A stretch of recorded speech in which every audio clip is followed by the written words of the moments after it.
हरे कृष्णा। श्रील प्रभुपाद की जय। तो आज हम समरी स्टडी कर रहे हैं भागवतम पहला स्कंद तीसरे अध्याय पर। और इसमें पहले स्कंद के पहले अध्याय में शौनक आदि ऋषियों ने प्रश्न पूछा था, जिज्ञासा की थी सूता गोस्वामी से कि आप हमें भगवान के विभिन्न अवतारों के बारे में जानकारी दीजिए। तो यहाँ पर उस जिज्ञासा को शांत किया जा रहा है। तो डिस्कशन करते हैं मंगलाचरण के बाद। ओम अज्ञानतिमिरान्धस्य ज्ञानाञ्जनशलाकया चक्षुरुन्मीलितं येन तस्मै श्रीगुरुवे नमः। श्रीचैतन्यमनोभीष्टं स्थापितं येन भूतले स्वयं रूपकदामयं ददाति स्वपदान्तिकम्। श्री कृष्ण चैतन्य प्रभु नित्यानंद श्री अद्वैत गदाधर शिवासदि गौर भक्त वृंदा। हरे कृष्ण कृष्ण कृष्ण हरे हरे, हरे राम राम राम हरे हरे। वैराग्य विद्या निज भक्ति योगा शिक्षार्थम एक पुरुष पुराना श्री कृष्ण चैतन्य शरीरधारी कृपाम्बुधिर्यस्तम अहम प्रपत्ते। हरे कृष्ण। तो जब ये प्रश्न पूछा शौनक आदि ऋषियों ने कि आप भगवान के विभिन्न अवतारों के बारे में बताओ, तो यहाँ पर अब शौनक आदि ऋषियों को सूता गोस्वामी एक्सप्लेन कर रहे हैं। वो बोल रहे हैं कि देखो, भगवान के कई तरह के अवतार होते हैं, जैसे लीला अवतार हैं, गुणावतार हैं, पुरुषावतार हैं, युगावतार हैं, इत्यादि अनेक अवतारों का भगवान के विभिन्न प्रकार के अवतार हैं, शक्त्यावेश अवतार हैं। तो उन्होंने पहले बात की भगवान के गुणावतारों की, और गुणावतारों की बात करें उन्होंने बोला कि देखो, कारणोदकशाय विष्णु होते हैं, 3 तरह के पुरुष अवतारों की बात की कि भगवान के 3 तरह के पुरुष अवतार हैं, कारणोदकशाय विष्णु, गर्भोदकशाय विष्णु, क्षीरोदकशाय विष्णु। तो कारणोदकशाय विष्णु के बारे में हमें ब्रह्म संहिता में जानकारी मिलती है। यह कारणानवजले भजती स्मयोगा निद्रामनंत जगदंड सर्वमुकुपाधार शक्तिम अवलंब्य पराम समूर्तिम गोविंदमादि पुरुषम तमहम भजामि। ये जो कारणोदकशाय विष्णु है, जिनको महाविष्णु भी कहा जाता है, उनके रोम छिद्र जो है उनसे ब्रह्मांड निकलते हैं, और वो जो ब्रह्मांड है, हर एक ब्रह्मांड में गर्भोदकशाय विष्णु स्थापित हो जाते हैं। और फिर गर्भोदकशाय विष्णु के उस ब्रह्मांडों में प्रवेश करने से हर एक ब्रह्मांड में भौतिक जगत के अंदर जब उन्होंने प्रवेश किया तो ब्रह्मांड जो है वो बढ़ना शुरू हो जाते हैं, फलना फूलना शुरू हो जाते हैं, जीवों की उत्पत्ति होनी शुरू हो जाती है, और फिर वहाँ पर भगवान के विभिन्न अवतार आना शुरू हो जाते हैं। तो फिर उसका आगे वर्णन कर रहे हैं, और वो वर्णन करते करते वो ये भी बता रहे हैं, पहले ही चेतावनी दे रहे हैं कि ये जो भौतिक जगत है ये एक पाद विभूति है, 1/4 हिस्सा है भगवान की पूरी सृष्टि की। ये पूरी सृष्टि है भगवान की, वो आध्यात्मिक जगत प्लस भौतिक जगत है। आध्यात्मिक जगत 3 गुना है भौतिक जगत से, और भौतिक जगत में अनेक ब्रह्मांडों सहित जो है वो 1/4 हिस्सा पूरे आध्यात्मिक आकाश में एक जगह पर कोने में स्थित है वो। तो भौतिक ब्रह्मांड ही लोगों को समझ नहीं आ रहा, तो आप सोचो आध्यात्मिक ब्रह्मांड, आध्यात्मिक जगत कितना विशाल और कितना अचिंत्य होगा। और सूता गोस्वामी ने पहले शुरू में ये चेतावनी दे दी कि हालांकि ये भगवान के शरीर से प्रकट हुआ, सारे ब्रह्मांड भगवान के रोम छिद्रों से बाहर निकल रहे हैं, लेकिन ये नहीं आप कह सकते कि भगवान का इनसे संबंध है। भगवान हमेशा दिव्य ट्रांसेंडेंटल बने रहते हैं। भगवान का भौतिक जगत से कोई सरोकार नहीं होता, भगवान उससे बिल्कुल भी भगवान प्रभावित नहीं होते। और भगवान कण कण में स्थित है, अंडांतरस्थ परमाणु से अंतरस्थम। भगवान कण कण में स्थित है, लेकिन इस भगवान के इस ऐश्वर्य को, भगवान की इस मधुरता को केवल भगवान के भक्त देख सकते हैं, और कोई इसको विजुलाइज रियलाइज नहीं कर सकता। जिनकी आंखों में प्रेम का सुरमा लगा हुआ है, प्रेमांजन चुरित भक्ति विलोचनैना संता सदैव हृदयेषु विलोकयन्ति। सिर्फ भगवान के भक्ति देख सकते हैं कि कैसे भगवान सब जगह स्थित हैं। सर्वतो पाणि पादम तत् सर्वतोक्षि शिरोमुखम सर्वतो श्रुति मल्लोके सर्वम आवृत्य तिष्ठति। भगवान के आँख, कान, नाक, भगवान के चरण हर जगह पर स्थित हैं। भगवान हर वस्तु को देख सकते हैं। महाभारत तात्पर्य निर्णय में जो ईशोपनिषद के अंदर ईशोपनिषद की टीका में मध्वाचार्य ने इस बात पर बहुत जोर दिया है। और मध्वाचार्य जी इस बात को बोल रहे हैं कि देखो, भगवान को कोई पकड़ नहीं सकता, कोई भगवान से तेज नहीं चल सकता। क्यों नहीं चल सकता भगवान से तेज? क्योंकि भगवान हर जगह पहले ही स्थित है। आप यहाँ से दौड़ के वहाँ जाओगे, कितनी स्पीड से दौड़ लो आप, मनोपुंगवाना, आप मन की गति से, आप बहुत सुपर इंटेलिजेंट हो, आपका माइंड बहुत शार्प है, आप मन की गति से दौड़ रहे हो, लेकिन आप सहस्त्र वर्षों तक भी आप दौड़ते रहोगे तो भी आप जब वहाँ पे पहुँचोगे तो आप देखोगे ये तो पहले ही यहाँ पर है। क्यों? क्योंकि भगवान पहले से विराजमान है वहाँ पे, इसलिए भगवान से तेज कोई नहीं दौड़ सकता। तो ये जो बात है, ये बात केवल और केवल भगवान के भक्त समझ सकते हैं और किसी के बस की बात नहीं है। जो गुणावतार हैं, गुणावतार के अंदर हम जानते हैं कि ब्रह्मा विष्णु महेश की बात करते हैं। इसमें जो विष्णु है वो तो भगवान स्वयं अभिन्न है, क्षीरोदक्षाय विष्णु है। और जो ब्रह्मा जी हैं वो जीव हैं, वो कभी भी भगवान नहीं बनेंगे। तो ब्रह्मा जी जीव थे, हैं, जीव रहेंगे। और जो शिव जी हैं वो जीव और भगवान के बीच में एक उनका विशिष्ट स्थान है। क्षीरम यथा दधि विकार विशेष योगात संजायते नहीं ततः पृथक अस्ति है। तो यह शंभुताम अपि तथा समुपैति कार्यात् गोविंदमादि पुरुषम तमहम भजामि। जो जैसे दूध से दही बन जाए, तो क्या दूध और दही में भेद होता है? नहीं, कोई भेद नहीं होता। दूध से ही दही बना है, लेकिन भेद होता भी है। जो कार्य दूध कर सकता है दही नहीं कर सकता।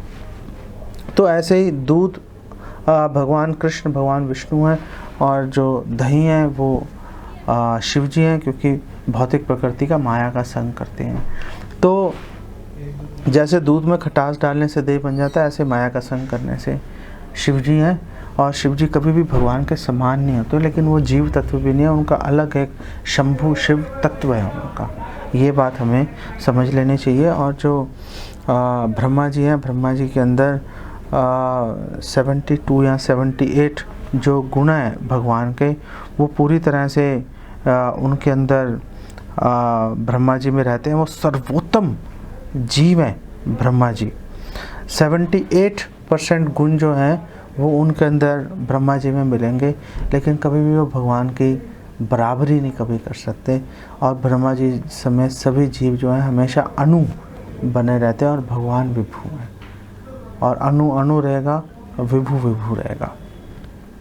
तो फिर उन्होंने भगवान के अवतारों के वर्णन शुरू कर दिया। और उन्होंने बताया कि देखो, पहला जो अवतार है, जब ब्रह्मा जी से सृष्टि शुरू हुई तो पहला जो सृष्टि अवतार हुए, जो शक्तावेश अवतार है 4 कुमारों का, सनक सनातन इत्यादि का, जो बचपन से ही नैष्ठिक ब्रह्मचारी थे, और उन्होंने इंद्रिय संयम और तपस्या के माध्यम से उनका प्रचार किया। और जो दूसरा अवतार हुआ वो भगवान वराह का हुआ, जो लीला अवतार है, जिन्होंने रसातल से पृथ्वी को उठाया और हिरण्याक्ष का वध किया। जो तीसरा अवतार भगवान ने लिया वो श्री नारद का लिया, और श्री नारद के द्वारा उन्होंने भक्ति ग्रंथ पंचरात्र इत्यादि जो ग्रंथों के माध्यम से भक्ति की महिमा का प्रचार किया। जैसे नारद जी हैं, आपके 4 कुमार हैं, शक्तावेश अवतार हैं, विशिष्ट शक्ति से आवेशित हैं एक विशिष्ट कार्य करने के लिए। और फिर चौथा अवतार जो है नर नारायण ऋषि का हुआ, जो कि धर्म के जो पुत्र हैं, ट्विन सन्स हैं, जुड़वा हैं, और उन्होंने तप का प्रचार किया। और आज भी बद्रिक आश्रम में वो लोग तप कर रहे हैं। 5वां अवतार भगवान कपिल का हुआ, जिन्होंने सांख्य योग का प्रतिपादन किया, और उन्होंने आसुरी नाम के एक ब्राह्मण को सांख्य योग की शिक्षा दी। तो ये जो ब्राह्मण का नाम आसुरी है, उसका कार्य आसुरी नहीं था। ये बात ऐसे नहीं है आसुरी नाम से आप समझ लो को ये तो असुरी होगा, ऐसा नहीं है। भगवान कपिल ने आसुरी नाम के ब्राह्मण को ये शिक्षा दी थी। छठा अवतार भगवान का दत्तात्रेय का हुआ, जो कि ब्रह्मा विष्णु महेश के कंबाइंड संयुक्त अवतार थे और अत्रि और अनुसूया के पुत्र थे, और उन्होंने ज्ञान दिया, आत्मा का ज्ञान, सोल का ज्ञान उन्होंने दिया था अलार्क, प्रहलाद, यदु इत्यादि को। सातवां अवतार भगवान का हुआ यज्ञ के रूप में, जो कि प्रजापति रुचि और उनकी पत्नी अकुति के पुत्र थे, और उन्होंने ये दिखाया कि जब भी उन्होंने कंट्रोल एस्टैब्लिश किया स्वयंभू मनु के काल के दौरान, और यहाँ पर उनको जो असिस्ट किया, उनके पुत्रों ने, जिनको याम कहते हैं, उन्होंने उनको असिस्ट किया, और भगवान स्वयं इंद्र बन गए थे इस दौरान, स्वयंभू मनु के दौरान। और ये यहाँ पर ये भी क्लियर होता है कि जब कोई उपयुक्त क्वालिफाइड योग्य व्यक्ति उपलब्ध नहीं होता तो भगवान स्वयं ही ब्रह्मा, प्रजापति, इंद्र इत्यादि के रोल एक्सेप्ट कर लेते हैं, उनका दायित्व एक्सेप्ट कर लेते हैं। यही बात एग्जैक्टली महाभारत तात्पर्य निर्णय में श्री मध्वाचार्य जी भी कह रहे हैं। आठवें अवतार में भगवान प्रकट हुए नाभि और मरुदेवी के पुत्र ऋषभ देव के रूप में, और उन्होंने सिद्धि का मार्ग दिखाया कि कैसे उन्होंने अपने पुत्रों को भी ज्ञान दिया, और उन्होंने बताया कि जो धीर व्यक्ति हैं यही इस पथ का अनुगमन करेंगे, यही इस रास्ते पे चलेंगे और सिद्धि को प्राप्त कर लेंगे। नौवां अवतार भगवान ने लिया पृथु महाराज के रूप में, जो वहाँ पे साधु इत्यादि, ऋषि इत्यादि एकत्रित थे। उन्होंने प्रार्थना की भगवान पृथु महाराज के रूप में प्रकट हुए, शक्तावेश अवतार। उन्होंने पृथ्वी का दोहन किया और जो प्रजा त्राही त्राही कर रही थी उनका उन्होंने कल्याण किया। 12वां अवतार 11वां अवतार भगवान 10वां अवतार भगवान का मत्स्य अवतार हुआ, और ये जो अवतार हुआ था ये चाक्षुष मनु के काल के दौरान हुआ था। पूरा संसार पानी के अंदर डूब गया था, तो भगवान ने एक मछली का रूप धारण किया और उन्होंने वैवस्वत मनु की रक्षा करने के लिए उसको एक नाव पर चढ़ा के उसकी रक्षा की। और हमारे आचार्य ये भी कहते हैं कि जो भगवान ने मत्स्य अवतार लिया था सत्यव्रत पर विशेष दया करने के लिए। 11वां अवतार भगवान का हुआ कूर्मा अवतार, समुद्र मंथन के लिए, जब उन्होंने अपनी पीठ पर मंदर पर्वत को धारण किया और उन्होंने बड़ी विशेष लीला की थी। उन्होंने अपनी पीठ पे खुजली उन्होंने प्रकट कर दी थी। भगवान हर जगह आनंद ढूंढना चाहते हैं, तो जब मंदर पर्वत को लोग वासुकी रूपी रस्सी से सुर खींच रहे थे, तो जब पर्वत ऐसे हिल रहा था, मथने का काम चल रहा था, तो भगवान की पीठ पर खुजली हो रही थी, भगवान को सुख मिल रहा था। आप खुद देख लो, आप अपनी पीठ पे खुजली करो, बहुत सुख मिलता है। तो भगवान ऐसी दशा में भी सुख का अनुभव करते हैं। इसी से पता चलता है कि भगवान सदैव सच्चिदानंद विग्रह है, हमेशा भगवान आनंद के अंदर ही रहते हैं। फिर ये जो समुद्र मंथन हुआ, इससे भगवान का 12वां अवतार हुआ धन्वंतरी, जो कि अमृत का घड़ा उठा कर लाए थे। और 13वां अवतार हुआ मोहिनी का, जिन्होंने असुरों को मोहित करके देवताओं को अमृत पान करवा दिया था। 14वां अवतार भगवान का नरसिंह देव के रूप में हुआ, और भगवान नरसिंह देव आए और उन्होंने हिरण्यकशिपु का वध करके प्रहलाद महाराज का कल्याण किया। तनु भृंगम, जैसे एक मच्छर को मार दिया जाता है, वैसे ही उतनी आसानी से, उतनी सरलता से भगवान नरसिंह देव ने हिरण्यकशिपु का वध कर दिया था। 15वां अवतार हुआ था भगवान वामन के रूप में, और लोग सोचते हैं कि भगवान वामन प्रकट हुए थे इंद्र पर दया करने के लिए, बट एक्चुअली जो तत्वविद व्यक्ति हैं वो ये मानते हैं कि चलो इंद्र पे तो दया की थी, लेकिन एक्चुअल जो दया है, जो वास्तविक दया है, वो भगवान ने बलि महाराज पर की थी। इसीलिए बलि महाराज, जब भी आत्मनिवेदन की बात होती है तो आत्मनिवेदन यद्यपि अम्बरीश महाराज ने भी किया था, लेकिन आत्मनिवेदन के पराकाष्ठा के रूप में हमेशा बलि महाराज का वर्णन किया जाता है। 16वां अवतार भगवान का परशुराम का हुआ और उन्होंने पूरी पृथ्वी से 21 बार उन्होंने क्षत्रियों का संहार किया भगवान ने। 17वां अवतार श्रीला व्यासदेव प्रकट हुए, जो कि पराशर मुनि और सत्यवती के गर्भ से भगवान प्रकट हुए। उन्होंने एक वेद को कई ब्रांचेस में और सब ब्रांचेस में उन्होंने बांट दिया। क्यों बांट दिया? क्योंकि उनको पता है कलयुग में लोग आगे बिल्कुल मूर्ख होने वाले हैं, वो समझ नहीं पाएंगे बात को, इसलिए उन्होंने बांट के विस्तार कर दिया। 18वां अवतार जो है भगवान राम का हुआ और भगवान राम ने समुद्र पर अपना नियंत्रण स्थापित किया, उस पर बांध बनाया और रावण का वध करके माता सीता की उन्होंने उद्धार किया, उनकी रक्षा की। 19वां अवतार भगवान बलराम देव, जो बलराम जी हैं, बलदाऊ 19वें अवतार हुए हैं। 20वें आप सबको पता ही है भगवान कृष्ण है 20वें अवतार। और भगवान कृष्ण क्यों प्रकट हुए?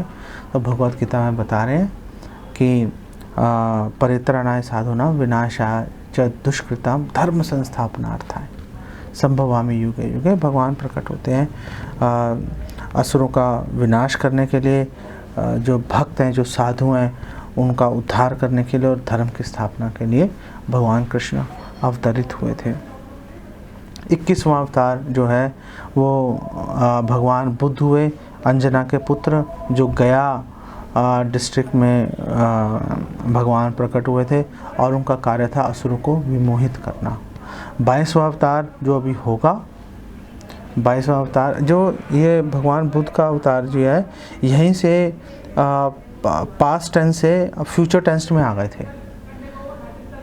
यहाँ जब बुद्ध का अवतार की बात कर रहे हैं तो होगा, भविष्य में होगा, क्योंकि जब भागवतम का उच्चारण किया गया था तो उस समय भगवान बुद्ध प्रकट नहीं हुए थे, तो उनके लिए पहले से ही फ्यूचर टेंस का उपयोग किया गया था। ऐसे ही कल के अवतार के लिए भी बोला गया कि वो आएंगे, वो अवतरित होंगे विष्णु यशा के पुत्र के रूप में और जितने भी आसुरी लोग हैं उनका वध कर देंगे। उनसे पहले भगवान एक मौका दे रहे हैं चैतन्य महाप्रभु के रूप में आकर कि भैया वध होने से बच जाओ, हरि नाम लो, भगवत धाम चले जाओ। तो ये जो है ये टोटल 22 अवतार हुए, लेकिन बोला जाता है कि 24 अवतार होते हैं, 24 अवतारों की बात होती है। तो ये जो 2 अवतार जो यहाँ पर नहीं मेंशन्ड है वो हैं आदि नारायण और हयग्रीव। इन दोनों का यहाँ पर वर्णन नहीं किया गया। इन दोनों को अगर हम पकड़ लेंगे तो पूरे 24 हो जाएंगे। लेकिन सूता गोस्वामी कह रहे हैं जो 24 ये जो अवतारों की हमने लिस्ट दी है, ये तो बेसिकली एक इंडिकेटिव, एक दिग्दर्शन है। भगवान जैसे एक पानी का एक स्रोत है, अक्षुण स्रोत, उससे सैकड़ों हजारों असंख्य नदियाँ, छोटे छोटे नदी नाले निकलते रहते हैं। ऐसे भगवान से असंख्य भगवान के अवतार होते रहते हैं, तो उनकी गिनती संभव नहीं है। और श्रीला प्रभुपाद एक्सप्लेन कर रहे हैं, देखो जैसे भगवान हरि हैं, हंस अवतार हैं, प्रश्निगर्भ हैं, विभु हैं, सत्यसेन, वैकुंठ, सार्वभौम, विश्वक्सेन, धर्म सेतु, सुधामा, योगेश्वर, बृहद भानु, एक्सेट्रा एक्सेट्रा आदि। और प्रहलाद महाराज भी अपने जब नरसिम्हदेव को प्रार्थना कर रहे थे, वो बोल रहे थे कि आप अनेक प्रकार की योनियों में आप जन्म लेते हैं, आप प्रकट होते हैं। जितनी भी योनियाँ होती हैं, जैसे मत्स्य है, पेड़ पौधे हैं, जो ये सरीसृप इत्यादि हैं, पक्षी हैं, पशु हैं, मनुष्य हैं, देवता हैं, इत्यादि इत्यादि, जितने भी योनियाँ हैं, आप हर एक योनियों में आप प्रकट होते हो। क्यों प्रकट होते हो? प्रहलाद महाराज कहते हैं कि जो आपके भक्त हैं उनकी रक्षा करने के लिए, और जो दुष्ट हैं, नास्तिक हैं, असुर हैं, जो ईर्ष्यालु हैं, उनका संहार करने के लिए। तो सूत गोस्वामी आगे बता रहे हैं कि जितने भी ऋषि हैं, मनु हैं, देवी देवता हैं, मनु पुत्र हैं, जो आगे मनु के सारे पुत्र हुए, जो कि बहुत ही सारे ये सब बहुत ही ताकतवर और शक्ति से आवेशित हैं। ये सब भगवान के अंश हैं। कला, इसको कला बोलते हैं। अंश के अंश मतलब कला है। और प्रजापति भी इसी के अंदर शामिल है। वो कोई ऐसे नहीं अलग से, जैसे दक्ष इत्यादि, वो भी सब भगवान के अंश चल रहे हैं ऐसे। और फिर यहाँ पर वो फेमस श्लोक आया भागवतम का, जो कि हमारे सभी आचार्यों ने मुक्त कंठ से इस श्लोक को बार बार कोट किया है, श्रील प्रभुपाद समेत। एते चांस कला पुंसा कृष्णस्तु भगवान स्वयं इंद्रारी व्याकुलम लोके मृडयंती युगे युगे, कि भगवान प्रकट होते हैं अनेक युगों में, अनेक अवतारों के अंदर। जितने भी अवतार हैं उस सारे अवतारों में भगवान प्रकट होंगे अपने अंश के रूप में या अंश के अंश कला के रूप में। और क्यों प्रकट होते हैं? इंद्रारी व्याकुलम लोके, जब इंद्र अर्थात देवी देवताओं के शत्रु जो हैं, जो असुर हैं, जो आसुरी प्रवृत्ति वाले नास्तिक लोग हैं, जब वो भक्तों को, देवी देवताओं को, साधुओं को परेशान करते हैं, तो उनका उद्धार करने के लिए हर युग में वो प्रकट होते हैं। ब्रह्मा जी भी ब्रह्म संहिता के 2 श्लोकों में बात कर रहे हैं। ईश्वरा परमा कृष्ण सच्चिदानंद विग्रहा अनादिरादिर गोविंदा सर्व कारणम, कि भगवान ही सभी कारणों के कारण है, भगवान का कोई कारण नहीं है, वही परम भगवान है। और फिर ब्रह्म संहिता में 5वें अध्याय के 39वें श्लोक में ब्रह्मा जी कह रहे हैं, रामादि मूर्ति शुक्ला नियमेन तिष्ठन् नानावतारम अकरोध भुवनेषु किंतु कृष्ण स्वयं संभवत परम पुमानियो गोविंदमादि पुरुषम तमहम भजामि, कि राम, नरसिंहदेव, वराह, वामन इत्यादि भगवान के अनेक अवतार हैं, लेकिन भगवान कृष्ण परम पुमान, जो कि स्वयं भगवान है, वो भी कभी कभी अवतरित होते हैं लोगों के कल्याणार्थ। और भगवान भगवद गीता 10:8 में बोल रहे हैं कि अहम सर्वस्य प्रभुः मत्तः सर्वं प्रवर्तते। हर पूरा आध्यात्मिक जगत और भौतिक जगत, हर व्यक्ति, हर विष्णु तत्व, जितने भी विष्णु इनकार्नेशन से अवतार हैं, वो सब भगवान कृष्ण से ही प्रकट हुए हैं। इति मत्वा भजन्ते माम बुधा भाव समन्विता। और ये सोचकर जो भगवान की भक्ति करता है उसको पूर्ण ज्ञान प्राप्त हो जाता है, बुधा ज्ञानवान बन जाता है, और उसके अंदर विभिन्न प्रकार के भगवान के प्रति भाव, भक्ति, प्रेम उसके हृदय में उदित हो जाता है। तो ये जो पूरी लिस्ट है, ये लिस्ट क्यों यहाँ पे दे रखी है? ये लिस्ट इससे दे रखी है, सूता गोस्वामी एक्सप्लेन कर रहे हैं कि जो भी भगवान के अवतारों, इस लिस्ट को जो भी दोहराएगा, वो सारी विपत्तियों से, सारे दुखों से उसका मोचन हो जाएगा, उद्धार हो जाएगा, सारे दुख उसके समाप्त हो जाएंगे। तो फिर ये विराट रूप क्या होता है? ये विराट रूप क्या चीज़ है? तो यहाँ पर एक्सप्लेन किया जा रहा है इस 3रे अध्याय के अंदर कि ये जो पूरा भौतिक संसार है, भौतिक गुणों, सतोगुण, रजोगुण, तमोगुण के सहित महत्त्व के साथ में ये जो पूरा भौतिक संसार है, सारे ब्रह्मांड जितने भी हैं, ये सब भगवान की इल्यूजरी, भगवान की मायावी, भगवान का स्वरूप है। इसको विराट रूप कहते हैं। लेकिन हमें ये समझना चाहिए कि भगवान का एक्चुअली में कोई मटेरियल, कोई भौतिक भगवान का रूप नहीं होता। ये जो विराट रूप है, ये उन लोगों के लिए वो लोग इसकी पूजा करते हैं, वो लोग इससे आकर्षित हो जाते हैं जिनको भगवान की दिव्यता, भगवान के सच्चिदानंद विग्रह के बारे में, स्वरूप के बारे में जिनको जानकारी नहीं होती, जो बोलते हैं कि हम तो अपनी दृष्टि से जो दिखाई देगा उसी को मानेंगे, वही इस भौतिक जगत को भगवान का रूप समझ के इस विराट रूप की पूजा करते हैं। तो इसका उदाहरण दिया गया कि जैसे जो बेवकूफ़ होते हैं, जिनमें कम अकल होती है, वो बादलों को, जब बादलों से घिरा होता है आकाश, बादलों को ही आकाश समझना शुरू कर देते हैं। उनको ये नहीं पता कि आकाश तो उससे ऊपर है, बिल्कुल निर्लिप्त है।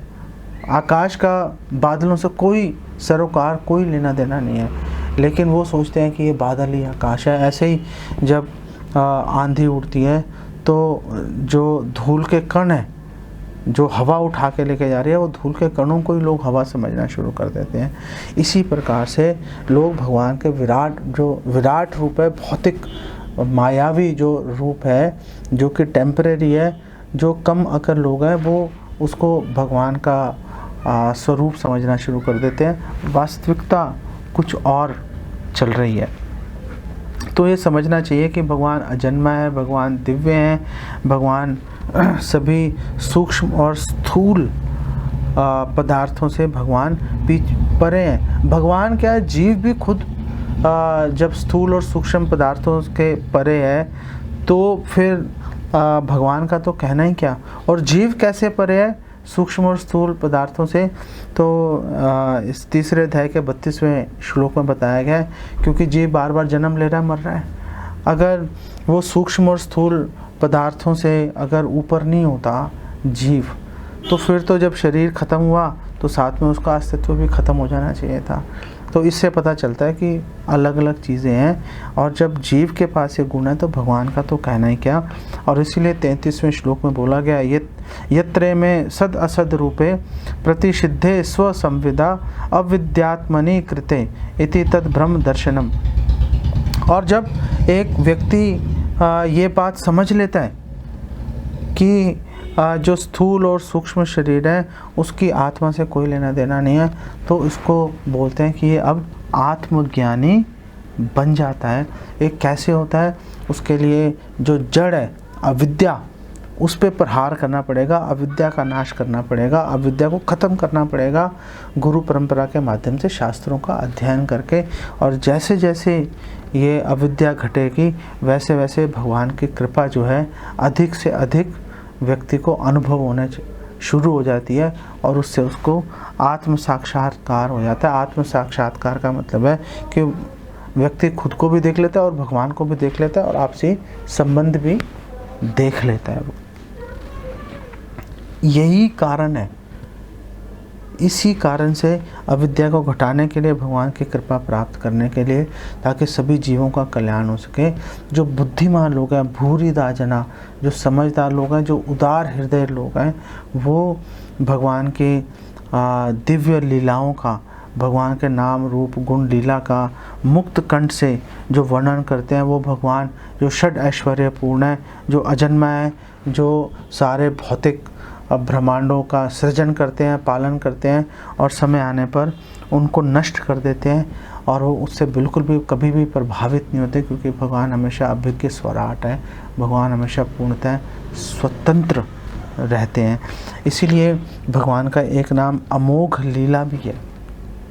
अमोघ लीला का मतलब है कि श्रील प्रभुपाद एक्सप्लेन कर रहे हैं कि भगवान की सृष्टि में कोई भी वस्तु शोक करने योग्य नहीं है।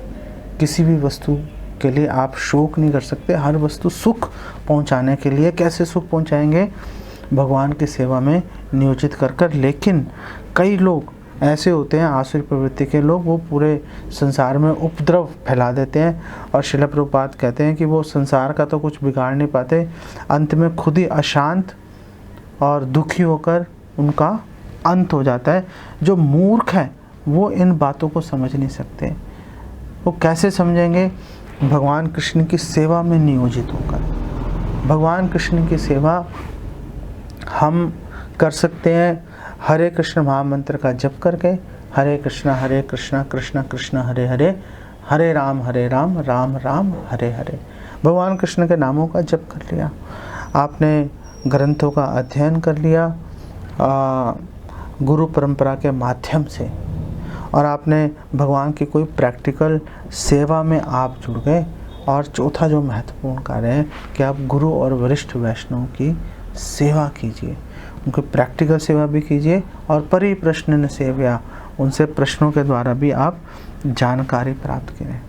तो सभी ऋषियों साधुओं के मन में ये बहुत चिंता थी कि भगवान तो अंतर्धान हो गए, भगवान तो स्वधाम चले गए, तो ये कलयुग में लोगों का क्या होगा।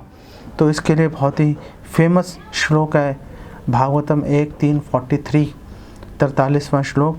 वहाँ पर सूता गोस्वामी कह रहे हैं, कृष्ण स्वधाम उपगते, कि भगवान कृष्ण के स्वधाम जाने के बाद धर्म ज्ञान आदि भी सहा, और अकेले नहीं गए, धर्म ज्ञान आदि वैराग्य आदि हर जो गुण है भगवान के साथ ही चला गया। तो क्या लोगों का कैसे लोग जीवित रहेंगे, कैसे धर्म का पालन करेंगे, कैसे वापस उनका कल्याण का क्या साधन है। तो बोल रहे हैं कलो नष्ट दृशामेश पुराणार को अधुनोदितः। तो कलयुग के लोगों का जो अंधे हो रहे हैं अज्ञान के कारण, उनके इस अंधकार रूपी दोष का नाश करने के लिए जो भागवतम है ये एक सूर्य की तरह उदित हो गई है। और जो इस भागवतम पुराण रूपी सूर्य का जो आश्रय लेगा वो कलयुग के दोषों से मुक्त हो जाएगा। इसीलिए भगवान कृष्ण और भागवतम को अभिन्न समझना चाहिए। जो बेनिफिट, जो लाभ हमें भगवान कृष्ण की सेवा करके प्राप्त होगा, वही लाभ हमें श्रीमद् भागवतम का नियमित पाठ करने से, श्रवण करने से हमें लाभ हो जाएगा।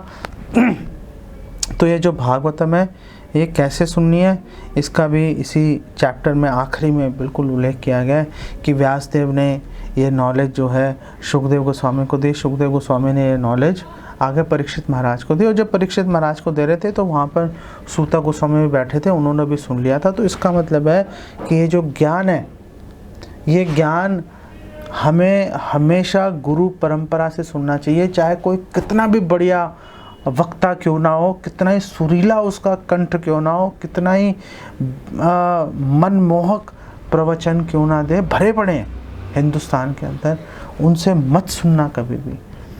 केवल और केवल गुरु परंपरा के माध्यम से प्रमाणिक ज्ञान सुनना ही कर्तव्य है। और वो सुनने के बाद जब सूता गोस्वामी ने सुना तो फिर क्या करें, तो दूसरा काम यह है कि जो सूता गोस्वामी ने किया वही आपका भी कर्तव्य है। सूता गोस्वामी ने क्या किया, सूता गोस्वामी ने वो ज्ञान आगे शौनक आदि ऋषियों को दिया। तो हर एक भक्त जो इस प्रमाणिक स्रोत से इस ज्ञान को सुन रहा है, उसका कार्य है गुरु परंपरा को आगे बढ़ाना, उसको और सुदृढ़ करना। और ये कार्य हम कर सकते हैं प्रचार के माध्यम से। इसीलिए श्रील प्रभुपाद ने बोला है प्रचार ही सार है। आप सब अच्छे से अध्ययन कीजिए शास्त्रों का, गुरु परंपरा से सुनिए इसको, और फिर जो भी आपको समझ में आए उसको आप दूसरे लोगों को उनके कल्याण के लिए पूजा लाभ प्रतिष्ठा से बचते हुए उनको ये ज्ञान आप प्रदान कीजिए। यहीं पे इसको विराम देते हैं। जगत गुरु श्रील प्रभुपाद की जय। हरे कृष्णा।